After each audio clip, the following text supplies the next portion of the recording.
नमस्कार, मैं दीपक और आप देख रहे हैं DSK टॉक्स। बिग बॉस 14 की टीआरपी वैसे भी एकदम लीचड़, एकदम थर्ड क्लास पहुंच गई है और सलमान खान की होस्टिंग हर वीक बद से बदतर होती जा रही है। इतनी घटिया, इतनी third class hosting Salman Khan कर रहा है। इनफैक्ट सलमान के चेहरे पर एक वो एंथुजियाज्म होता था, एक एनर्जी जो होती थी। इस एपिसोड में एनर्जी इतनी डल थी कि जो रोस्टिंग चल रही थी, जहाँ पर जो बैकग्राउंड में एक हंसने की आवाज़, जो आर्टिफिशियल आवाज़ जो लगाई जाती है, उस आवाज़ में भी एनर्जी कम थी। तो आप समझ जाइए कि ये एपिसोड कितना बोरिंग और कितना थर्ड क्लास था। वीक के जो मुद्दे थे, घर में जो चोरी चकारी हुई, अली और कविता की इतनी आपस में बाप बाप दुनिया भर का मचांड मचा, सलमान ने कुछ भी टच नहीं किया। खलनायक की कुर्सी पर रुबीना को बिठाया, जास्मिन को बिठाया, निकी को बिठाया, आपस में तुम लोग करो भाई। पूरे वीक तो यही चलता। तुझे क्या के पैसे मिलते हैं? तुझे पैसे इस बात के मिलते हैं ना कि तू आए और कंटेस्टेंट को बताए कौन सही कौन गलत। जब पूरे वीक ये कंटेस्टेंट आपस में बहसबाजी करते हैं, एक दूसरे का पॉइंट ऑफ व्यू सुनते हैं, नकारते हैं, सुनते हैं, नकारते हैं, वही चीज़ तू भी कर रहा है। बस चुपचाप जेब में हाथ डाल के खड़ा है, बाकी कंटेस्टेंट को बोल रहा है कि चलो तुम बोलो तुम बोलो। तो तुझे किस चीज़ का पैसा मिलता है? ये चीज़ तो फिर कोई भी कर सकता है खड़ा होकर वहाँ पर। अब देखिए, कई सलमान के भक्त भी हैं जो कि सलमान की ऐसी होस्टिंग को भी बहुत लव यू सर, आप बहुत अच्छे हो। घटिया, बद से बदतर होस्टिंग थी। रुबीना के ऊपर जो आरोप लगाए, और जास्मीन का तो भाई अलग ही नागिन वाला तेवर चल रहा है। ये ढोंगी हैं, सीरियल की एक्टिंग करती हैं, सर पे बिठा सकती हूँ तो उतार भी सकती हूँ। रुबीना का खुद को बहुत ज़्यादा सुपीरियर समझना। रुबीना आज साबित भी कर रही थी कि जास्मीन बहुत ही इनमेच्योर है, केडिश है, बचकान टाइप की हरकतें। वही सवाल वही जवाब जो हमने ट्यूसडे एपिसोड के बाद से ये जो पंचायत टास्क में भी हमने रुबीना जास्मीन देखी, यहाँ पर भी रुबीना जास्मीन ही दिखाया गया। तो मतलब जो बीरबल की खिचड़ी जो मंगलवार के एपिसोड से बन रही थी, ट्यूसडे, वेडनेसडे, थर्सडे, फ्राइडे, आज सैटरडे, रुबीना जास्मीन, कहीं ना कहीं सलमान खान ने जो नेक्स्ट वीक का जो 4 लोग ही जाएंगे फिनाले में, ये जो बकवास टाइप की हरकतें, ये जो पब्लिक को बेवकूफ़, इनफैक्ट आप बिलीव नहीं करेंगे, कई लोगों ने सलमान के उस प्रोमो के ऊपर ही किलो के भाव से वीडियो डाल दिए, जबकि ये कुछ नहीं है। सलमान खान प्रोमो में जो बोलता है और रियलिटी में क्या डिलीवर करता है, आप ये तस्वीर देख के समझ जाइए कि प्रोमो में सलमान खान कैसा लगता है, एकदम डॉक्टर स्ट्रेंज जैसा। लेकिन एक्चुअली में सलमान खान क्या है, ये आपने देख लिया। वो अमरीश पुरी का जो फोटो है किसी फिल्म का, तो सलमान खान की यही औकात है। वो डे बाय डे, हर सीजन, हर साल वो अपनी इमेज, अपनी क्रेडिबिलिटी, अपनी रेपुटेशन के कचरे कर रहा है। इस एपिसोड में बहुत सारे मुद्दे उठाए जा सकते थे, लेकिन नहीं, सेंटर ऑफ अट्रैक्शन सिर्फ रुबीना और जास्मीन को रखा गया। कहीं ना कहीं हमारे सामने एक हिंट दी गई है कि बाकी के जो कंटेस्टेंट है, they are good for nothing. इस शो में बस टॉप 2 जो कंटेस्टेंट है वो रुबीना जास्मीन ही होने वाले हैं। ये आज कहीं ना कहीं उस स्क्रिप्ट को एक एग्जीक्यूशन मोड में इन लोगों ने डाल दिया है कि भले ही कितनी भी भीड़ हो, किसी के भी वन लाइनर अच्छे हो, किसी की पर्सनैलिटी कितनी भी अच्छी हो, टॉप 2 बिग बॉस को मिल चुके हैं। हमारे सामने ये तस्वीर आज साफ हो चुकी है और दोनों ही कलर्स फेस हैं। पूरा दारोमदार अब इन्हीं के ऊपर होगा। एक नेगेटिव होगी, एक पॉजिटिव होगी। ताज्जुब की बात है कि इस वीक रुबीना बहुत नेगेटिव गई है। उसने बेबात, बगैर किसी बात के मुद्दे बनाए हैं।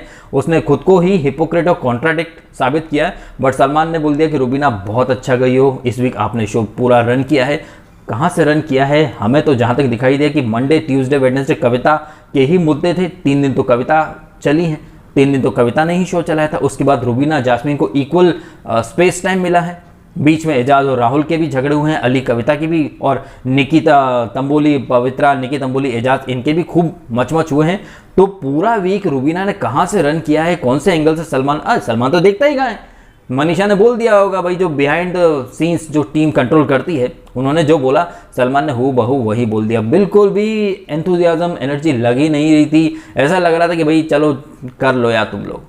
ये आरोप प्रत्यारोप, जास्मीन का आरोप लगाना, फिर उसकी सफाई देना, फिर राहुल का बीच में बोलना। एक बात आपने ध्यान दी होगी, बात में यहाँ पर रुबीना फिर से सलमान खान के सामने ही झूठी साबित हुई है। वो जो बॉक्स टास्क की जब बात छिड़ी थी, जहाँ पर रुबीना बोल रही थी कि ये शू रख के सो गई थी तो पिलो रख के भी सो सकती थी। एंड बाद में रुबीना कैसे बोली कि जास्मीन वैसे तो बड़ा अच्छी खेलती रही, फिर राहुल के ऊपर बिल फाड़ दिया। जास्मीन ने तुरंत एक्सपोज कर दिया रुबीना का झूठ की तीली लगाई थी रुबीना ने। और ये हम सब ने देखा है, ये चारों मिल गए थे और रुबीना ने कान भरे थे जास्मीन के। जास्मीन जो 5 मिनट पहले तक थी, कोई नहीं टास्क होता है, टास्क हमने अच्छा किया, जीत हार तो लगी रहती है, सडनली फिर वो राहुल के ऊपर बिल फाड़ दिया। तो ये तीली रुबीना नहीं लगाई थी। सलमान खान के सामने ये सारी चीज़ें हुई, लेकिन सलमान खान तो देखता ही नहीं है, उसे मतलब भी नहीं है। ये इस घर में इस वीक में चोरी चकारी हुई हैं, अभिनव को क्लिप दिखाई जानी चाहिए थी, एक्सपोज किया जाना चाहिए था, लेकिन नहीं, कुछ नहीं किया। यहाँ पर वही बीरबल की बोरिंग खिचड़ी बना के रख दी है। और इंटरटेनमेंट के नाम पर हम ये कह सकते हैं कि एंड में जो रोस्टिंग का आयोजन किया गया, जहाँ कविता कौशिक की जो रोस्टिंग थी माइंड ब्लोइंग थी। कविता ने जो अली को लेस का जो पैकेट होता है जिसमें हवा भरी रहती है और पुचकू सा रहता है, वो उसके जोक्स काफ़ी अच्छे लगे। राहुल वैद्य जो कि वन लाइनर्स बड़े अच्छे रहते हैं, लेकिन यहाँ पर ना वन लाइनर अच्छे थे ना जोक्स अच्छे थे। रूबीना का जोक वगैरह ठीक था, और जास्मिन तो भाई इतनी ओवर एक्टिंग, मतलब हाथ में स्क्रिप्ट होने के बावजूद अगर आपकी डायलॉग डिलीवरी नहीं हो पा रही है और अगर आप ठीक से एग्जीक्यूट नहीं कर पा रहे हो, मुझे कई लोग बोलते भी कि सर रिव्यू में कई लोग डायरी वगैरह रख के बैठते हैं, और मैं तो कोई डायरी वगैरह कुछ नहीं रख के बैठता हूँ, एकदम माइंड में सेट करता हूँ कि खास मुद्दे क्या हैं। एपिसोड में तो बहुत सारी चीज़ें होती हैं, लेकिन जो इंपॉर्टेंट चीज़ें होती हैं वो मेरा माइंड अपने आप पकड़ता है और मैं फिर एक फ्लो बनाकर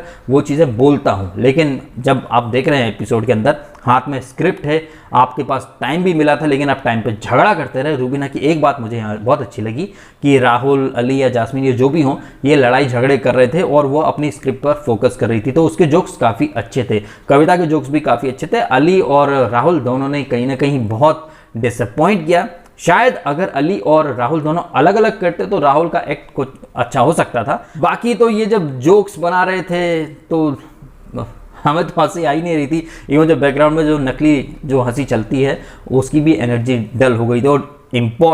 और हाईलाइट पॉइंट तो ये था कि जास्मिन जोक्स बोल रही है रूबीना के ऊपर, और रूबीना ने बोल दिया अच्छा खत्म हो गया, हंसना था क्या।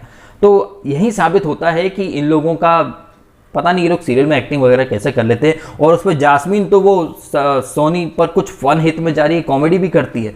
तो मतलब आप देख लीजिए कि कितने रीटेक लेते होंगे, कितनी घंटों की रिहर्सल करते होंगे, तब जाके एक जो टाइमिंग होती है ना कॉमेडी की, वो निकल के आनी चाहिए, लेकिन निकल के नहीं आई। कविता के जोक्स अच्छे थे, रूबीना के अच्छे थे, एवरेज हम कह सकते हैं।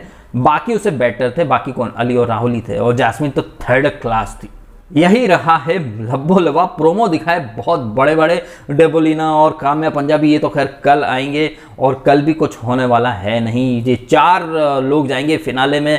ये अब अव्वल नंबर का बेवकूफ़ बनाने की निंजा टेक्निक है, घर वालों के अंदर एक डर और दहशत का माहौल पैदा करने की एक कोशिश है, जो कि हमें दिखाई भी दिया।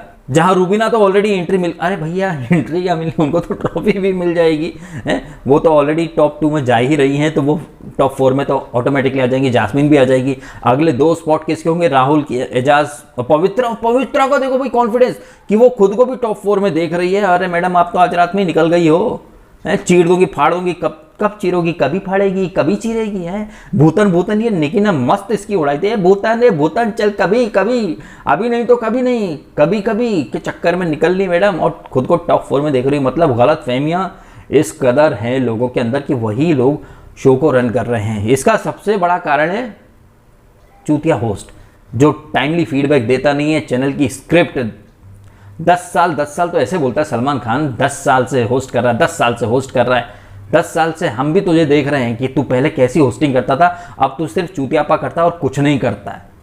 वहाँ पर एक स्क्रिप्ट सामने स्क्रॉलर चलता रहता है, बस वही पढ़ लेते हो, कान के ठट्टे में आ जाता होगा Salman, that's it, let's move on to another topic, let's focus on the task and blah blah करके ये सब चीज़ें हो जाती हैं। सो बेहद ही डिसअपॉइंटेड और बेहद ही थर्ड क्लास वीकेंड का बार था। आप कई लोग ये भी कहेंगे भाई इतना बेकार था तो देखता क्यों, भाई देखता इसीलिए हूँ क्योंकि मिलियंस की तादाद में लोग सलमान को भगवान मानते हैं। मिलियंस की तादाद में सोशल मीडिया पर लोग फॉलोअर्स इकट्ठे कर रखे लोगों ने, जो सलमान की गू को भी एकदम जबरदस्त तरीके से सोहन पपड़ी बोल के बेच देते हैं। घटिया से घटिया चीज़ को भी ये लोग प्रमोट करते हैं, जस्टिफाई करते हैं, ग्लोरीफाई करते हैं।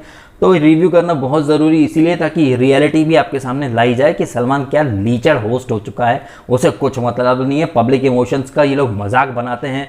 मैं पहले से कहता आया हूँ कि वोटिंग हार्डली मैटर्स, वोटिंग वगैरह की कोई इतनी इंपॉर्टेंस रही नहीं है। अब ताज्जुब की बात है कि वो तमाम लोग जो पिछले सीजन में कलर्स फेस को यानी शुक्ला को सपोर्ट कर रहे थे, आज वो भी कहने लग गए हैं कि कलर्स फेस फिक्स्ड विनर, मतलब खुद को अब ये कर्मा कहिए या किस्मत कनेक्शन कहिए या कुछ समय का न्याय कहिए कि वो लोग जो पिछले सीजन में फिक्स्ड विनर को सपोर्ट कर रहे थे, अब वो भी कहने लग गए कि भाई रूबीना फिक्स्ड विनर है, कलर्स फेस है। मतलब शुक्ला तो एलियंस था, मार्स से आया था, जुपिटर से आया था। तो बिग बॉस के रिव्यूज़ करने का मकसद मेरा सबसे बड़ा यही है कि मेकर्स नहीं, होस्ट नहीं, बल्कि सोशल मीडिया पे जो इन्फ्लुएंसर्स हैं उनकी हिपोक्रेसी, उनके जो फैंस हैं उन सबकी हिपोक्रेसी भी सामने आ जाती है। तुमने जिसे सपोर्ट किया बीइंग अ कलर्स फेस, वो जीत गया तो वाह पब्लिक विनर। अब एक और अगर कलर्स फेस है जो कि बगैर कुछ करे जा रही है फिनाले में, तब सडनली तुमको लगने लग गया कि colours face colours face colours face.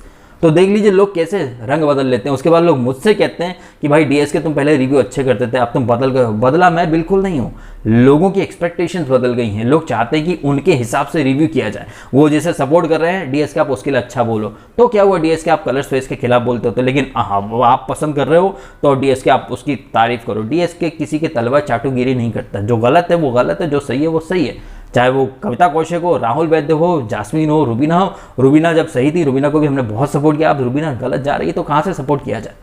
सही जाएंगे तो सपोर्ट डेफिनेटली करेंगे, बट ये नहीं बोलेंगे कि भैया तुम इन्हें वोट करो वोट करो। वोटिंग से तौबा भाई, ना ना ना, बिल्कुल नहीं। सो भैया ये है रिव्यू वीकेंड के इस disgusting third class boring episode का रिव्यू। खलनायक की कुर्सी पर रुबीना बिठा दी गई, जास्मीन बिठा दी गई, निकी तंबोली बिठा दी गई। आपस में ही सवाल करो, आपस में ही जवाब करो। कोई क्लैरिफिकेशन, कोई जस्टिफिकेशन, कौन सही कौन गलत, कुछ नहीं। चलो ठीक है, बहुत ज़्यादा बैठ गई जास्मीन, निकी को बैठाओ। रुबीना तुम भी बहुत ज़्यादा बैठ गई, ज़िंदगी भर बैठना है क्या, चलो ठीक है हट जाओ। मतलब यही सब चलता रहा। और जो एक पब्लिक जो देखती है वीकेंड का बाद, वो सलमान की वजह से देखती है, और सलमान ने बहुत ज़्यादा डिसअपॉइंट किया। अब आप कमेंट करें आपके ओपिनियन, और ये वीडियो अच्छा लगा हो तो शेयर करना सभी मित्रों के साथ, और सब्सक्राइब भी करना डीएसके टॉक्स अगर आपने नहीं किया तो। आपने समय निकाला, वीडियो देखा, आपका बहुत बहुत धन्यवाद।